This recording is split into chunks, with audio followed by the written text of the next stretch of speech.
Welcome back to the session on how to retouch your portraits. So you will know by now how to open an image. You go to your menu, File and Open.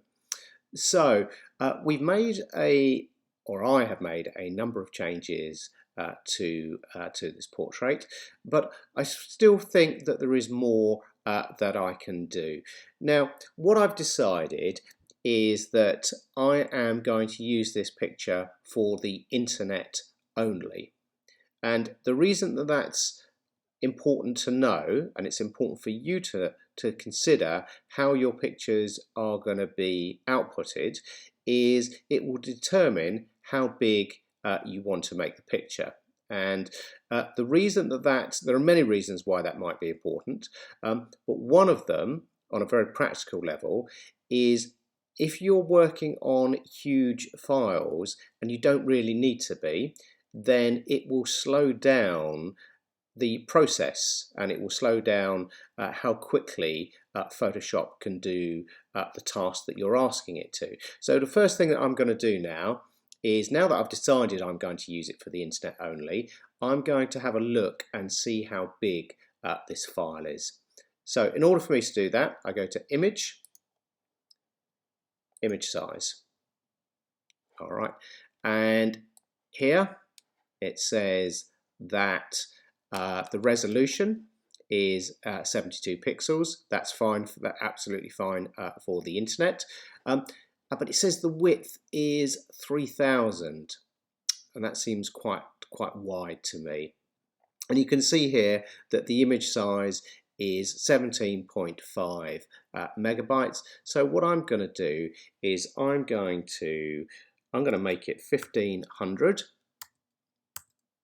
All right, and save that, and you can see how much that has now reduced that. And as I click OK, you will see that the picture immediately gets smaller, which is what we want. All right, so that's fine because it's only going to be visible on the internet.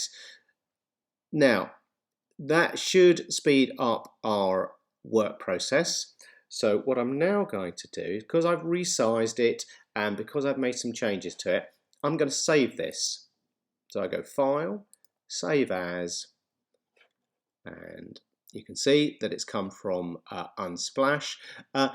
Now, just to recap, the reason that I can use these pictures and the reason I can do so with a clear conscience is because I am not being I'm not receiving any money from what I'm doing. Now, if you are using pictures from Unsplash for a commercial reason, so for example, if I was selling these tutorials, then I would be expected to pay Unsplash for using the picture. Therefore, the photographer can get paid, and that's fair and reasonable, of course, because creatives are often put upon to work for free and to produce work for free, which is detrimental and unfair. But because these are for educational purposes, that does not apply to me. Now you will see that this has now changed, and this is a good thing to know as well. Now I know that this was saved on the desktop, but sometimes what can happen is I can be working on an image and I cannot remember where I've saved it. So if I right click onto here, and it gives me a drop down menu, and here it will say reveal in Finder. If I click on that, all right, it tells me that that's where that file is, all right, and that can be very helpful. So as you can see now, by doing that, my layers panel is here. So and it's because it's saved it as a PSD and not a JPEG.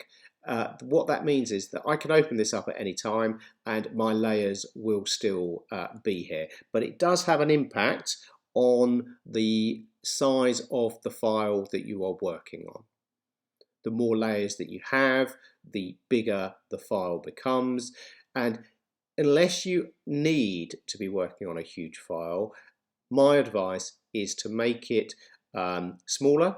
Consider how you're going to output it, and if it's going to be used for the internet and the internet only, then that's something you could resize your picture straight away, and it will just speed up your workflow and make things quite a lot easier for you.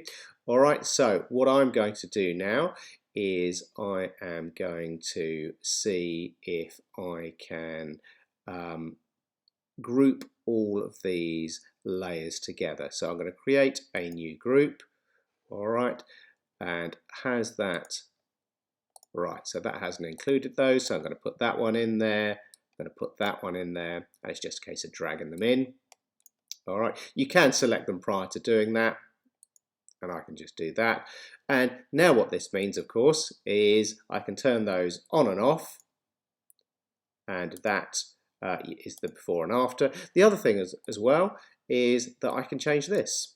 So if I feel that it's still not quite right and I want it to remain, want to have a little bit more control over it, then I can do that.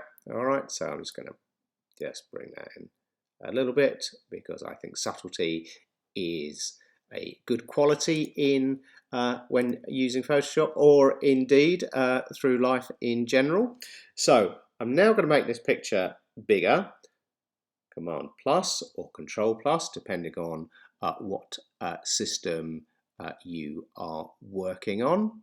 All right, so that's really kind of reduced that quite nicely now. So I'm going to turn that on and off. All right, so we can see the difference. And so you may remember from the end of the last session that we were working on this picture, this here was a bit of a problem for me. I thought that was a little bit too hot. And when we use the term hot, what we mean is I thought it was a little bit too bright for my taste. So I am going to make a duplicate layer. Okay, and I'm gonna name this one. I'll call it Retouched Skin.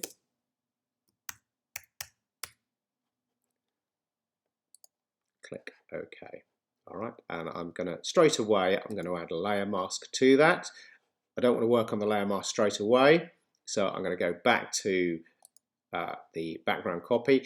Whenever you add a layer mask, by default it is white and it will become active as soon as you select it. All right, so I'm going to go back to that. Now, what I quite like to do with these is I'm going to make this bigger, Command plus in my case because I'm on a Mac, and I'm going to go to here. So we've got drop down menu. All right, so click and hold, and I want the eyedropper tool. And what I'm going to do now, if you keep your eye on this one here, now it shouldn't change too much, but I'm going to go for that. All right, so you can see that color swatch has changed. So I now want the brush tool, and as you remember, don't you, that the shortcut for the brush is B. Very helpful. Thank you, Adobe. Keep your eye on that. All right, so I'm going to go B. And simply what I'm now going to do is I'm just going to paint. All right, now appreciate that doesn't look particularly good. So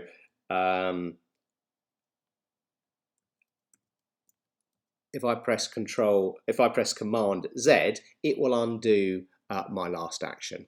So what I'm now going to do is, and here is also something else that I noticed by doing that. Can you see how defined that circle is? All right, and the reason that it's so defined is because if I go up to here, all right, I've got my hardness set at 100%. Now I don't want that. All right. So what I'm going to do is going to come back here and go Command Z to get rid of that. So I'm going to make that softer. And even if you're doing something which doesn't really have any clearly defined edges, which I don't really need it to for here, It's always best to have a little bit of hardness on the brush, so I'm going to take it down to about 12%, something along those lines, and I am simply just going to paint. All right. Now you can see just by doing that, I haven't changed anything else. All I've done is change the hardness of the edge of the brush. All right, and that seems to have improved it straight away. So I'm just going to pull out on this. All right, and hopefully you are now looking at that going, that does not look right. That looks way too much, and I would agree with you. So what I'm going to do is, so it is Command I to make that black. All right, so that's now black. I'm still on the brush tool. So what I'm now going to do is I'm going to make this a bit bigger. All right, so it's really big now. Spacebar for the little hand, and then I can just click and drag and move that around a little bit. Okay, so what I like to do is, and you will find your own way of working, but I like to use this method of retouching the skin, and I like to use it like an airbrush. And what I mean by that is this. So I know that the colour should match because I've taken it from here, and I also know from the work that I've done previously on this that I've got far more than I need, and that's good for me because it means that I can do this. So now I'm going to change the opacity. Now I'm going to change the flow because I want this to be fairly subtle. So B for brush is selected. I've got white selected on a black layer mask. So this should now work.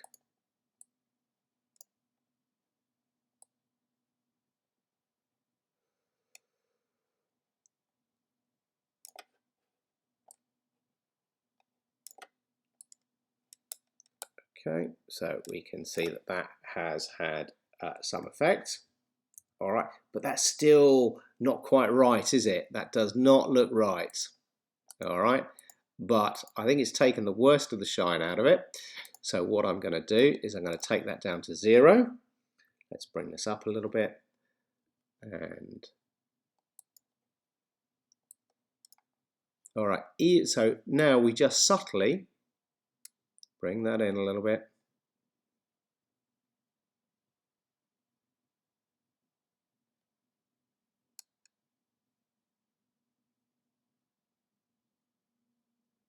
Okay, now that looks a little bit better for my taste.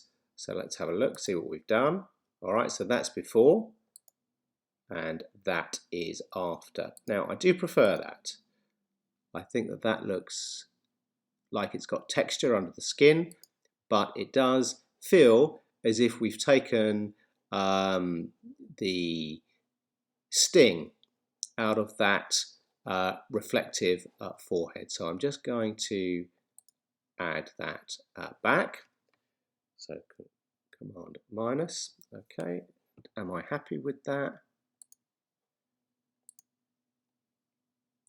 All right, so this is where we started from originally. Okay, and we're going to add that as well.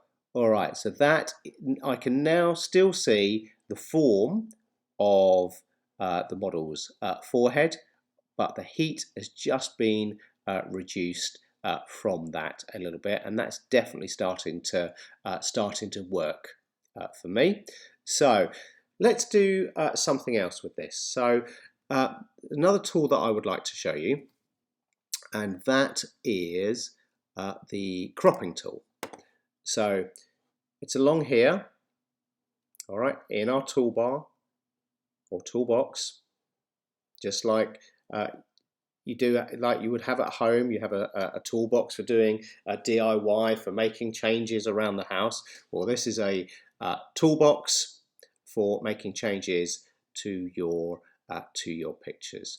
Okay, so what I would like to do is, I think that this whole thing needs to be cropped. So I'm just going to take a little bit out of it, not a lot, So those are the crops, all right, and I'm going to use the shortcut C, and you can see, no pun intended, that it's immediately added a box round this. Now, if you press the Shift key, which is the upward arrow, I'm just going to press that, all right, and what that does is that locks the aspect ratio. That means that the proportions stay the same. All right, so where are we going to put him? Do we want that there? Yeah, I'm going to put him straight in the middle. Okay, that seems to be working for me. I'm not sure if I've gone a little bit over the top there. I think I might have done. So you can see that I'm now just within the frame, and it provides a grid, the rule of 3. So there are 9 squares in here, and I have just put the model slap bang in the center with the eyes just under that point, and he fits neatly into the middle. And I'm going to hit return just to save that, and you can see that that's brought us a little bit closer to him. The other thing that has done is that has made the file smaller, because we now have less pixels in there. But you know that, don't you? Okay, so what I'm now going to do is I'm going to sharpen this picture. And to do that, if you want to resharpen, or if you want to sharpen, you have to be on a background copy, or at least a layer which has got the copies of the pixels in it. But for simplicity's sake, we'll just say the background copy. And your sharpening, ability to sharpen, is provided by a filter. So we go to the menu, click onto that drop down menu, and look, sharpen. All right, so, and it gives me some options for sharpening, and these do a variety of things. There are numerous ways to sharpen an image depending on what it is that you're trying to achieve, and it can also depend on what the subject matter is. So it's worth getting familiar with what these features can do for you. But in this case, I'm going to use the unsharp mask. I know it sounds like a contradiction. All right, so let's see if we are on the right one.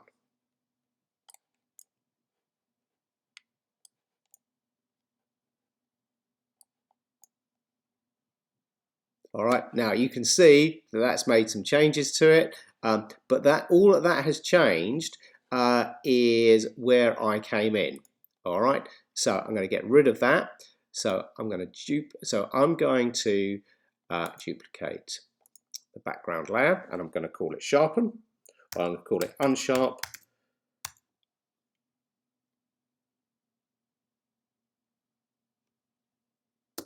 Unsharp mask. Click OK, and let's go back to the filter. In fact, what I think I'm going to do is I'm going to move this one here into my first group, and so to do that, you can see that it's selected because it's grey. Click, drag. That has not worked. Okay, it has now. So that's produced. Put that up there. Let's see. All right, so we can really start to see the difference that these adjustments have made. So we're going to go onto the unsharp mask, and this will sharpen everything, not just where I change the skin. So unsharp mask. Right, now you can see that immediately. You can see the difference, and you can also see that that looks horrendous, or at least I hope you can. So let's reduce this back. Now make sure that your preview box is ticked, all right, otherwise you will be relying solely on what's going on here. All right, and so I have the preview box ticked just because that is my method of working. That looks quite scary. Now, if I wanted to make this bigger, all right, that's all you do. And as you know, I've softened most of the picture, and it was the eyes, top of the nose, and the mouth that I want sharp. So that's not a bad thing for me to be looking at. So let's bring this down a little bit. All right, now threshold, typically have that about 3. And let's bring that all the way down. And let's bring this in a little bit more. Now, good sharpening, you shouldn't really be able to notice it too much. It should just be fairly soft. All right, so I'm just going to bring that in a little bit. Bring that into about there, I think. All right, it does not look. You can see the difference that it makes. All right, and all that sharpening does is it adds contrast. That's what all sharpening filters and processors do. They just add contrast to certain areas, and how they add contrast is dependent on which method you are using. All right, so I'm just going to bring that down a little bit because I don't think that looks too good. All right, so I'm going to bring that down to about there. Click OK. Right, back to my move tool. So let's have a look at that.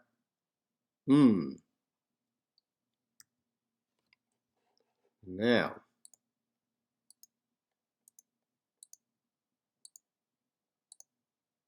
okay, so that is not good for me. I'm not liking that. So let's go to filter, and let's go back to. So I can just go back here, and I can go to unsharp mask. All right, and you can see that it just brings it straight back up. All right. So I'm just going to bring that in. I think it needs a little bit, not a lot. All right, these things are subjective, so I'm just going to bring that into about there. Something along those lines, click OK. Right, now I still think that this now is looking a bit too sharp for my liking. All right, so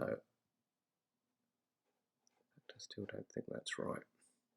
So I'm going to dump that, unsharp mask, and I will just simply go to filter, sharpen more. Let's see what that does. All right, okay, so that's done quite a lot.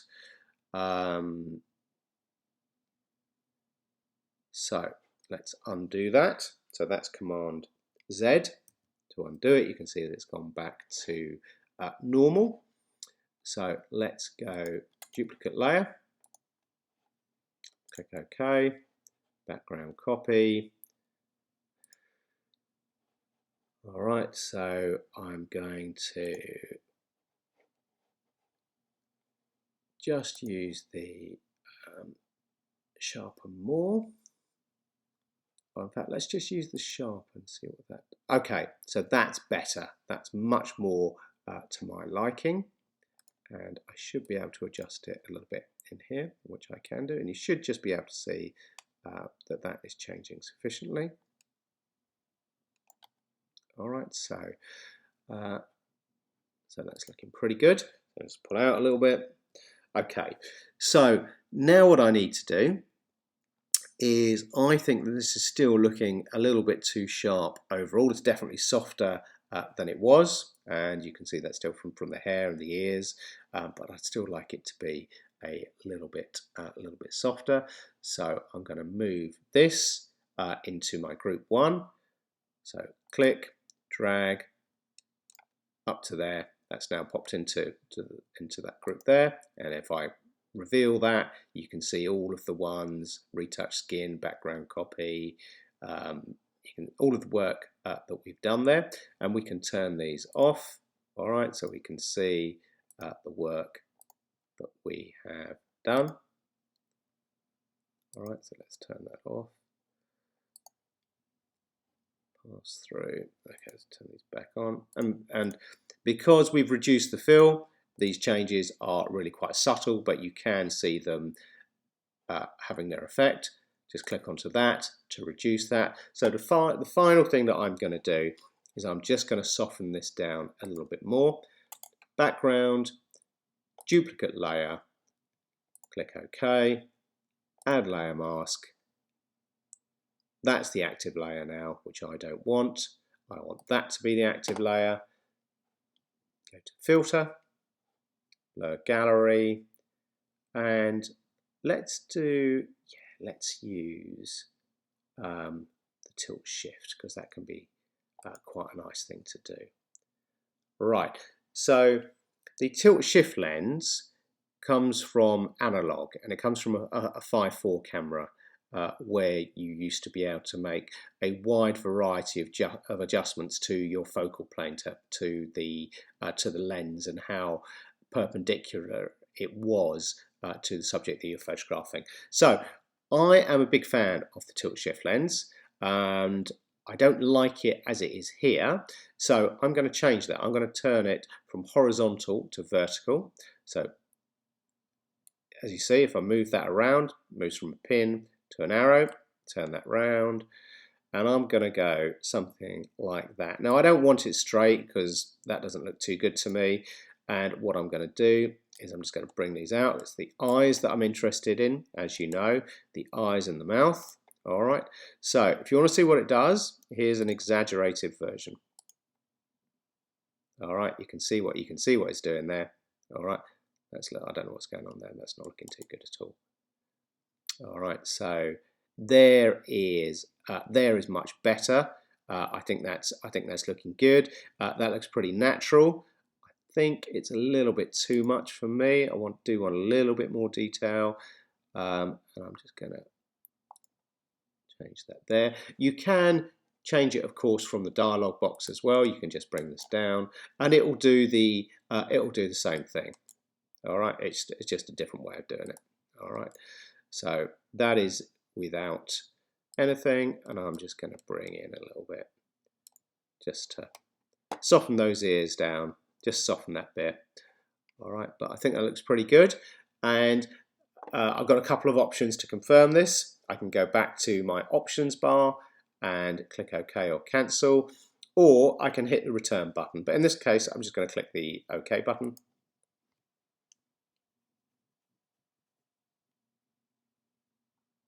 All right, and we can see that that has now softened those down, and that has just given that a really nice effect for my liking. All right, so this is where we are now. All right, and I am pretty pleased with that. Is there anything else that I need to do to it? I'm just going to have a quick check. No, not bad. That looks pretty good to me. Okay, I might just get in. You can see that there's a little mark or something there, which I don't really like. What else would I might like to get rid of? Is there anything else? You have to be a little bit careful with retouching. You can't, or in my opinion, you definitely do not want to overdo it. And looks like the model has a mole there. Now, I would not retouch that because that is part of him. But these bits here, I'm not sure what they are, and I think I might get rid of that. So for something like that, I would just use the spot healing brush, and it's perfect for that because that's what it's designed for. All right, so now make sure that I'm on the right one.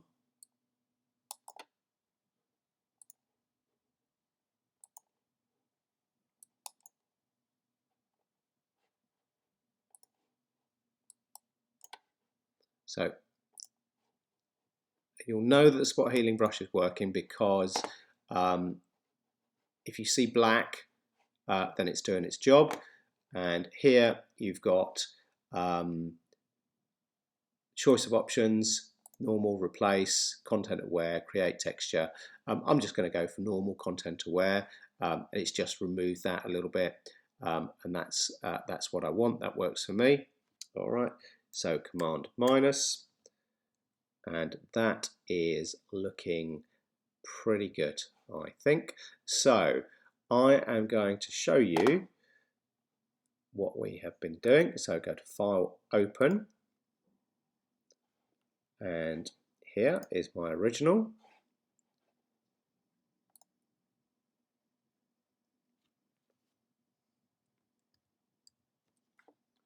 Okay, so let's make that one. So if you want to see two pictures side by side, which I do on this occasion, you can go to File, and you can go Arrange. Now we're going to tile, let's see if we can do it this way, 2 up horizontally. Okay, so that's pretty good for what we're doing. All right, so you can see that the changes are subtle, and that is good because we definitely do not want to be overdoing it.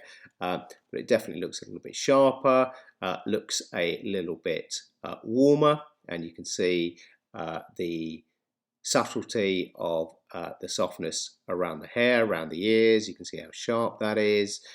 You can see that we have just brought in a little bit of texture, a little bit of colour, and it's not a lot, but good portrait photography does not need to be overdone in terms of your retouching. Also, if you are working for somebody, while they want to look the best that they can, it is important that they still resemble themselves in some way.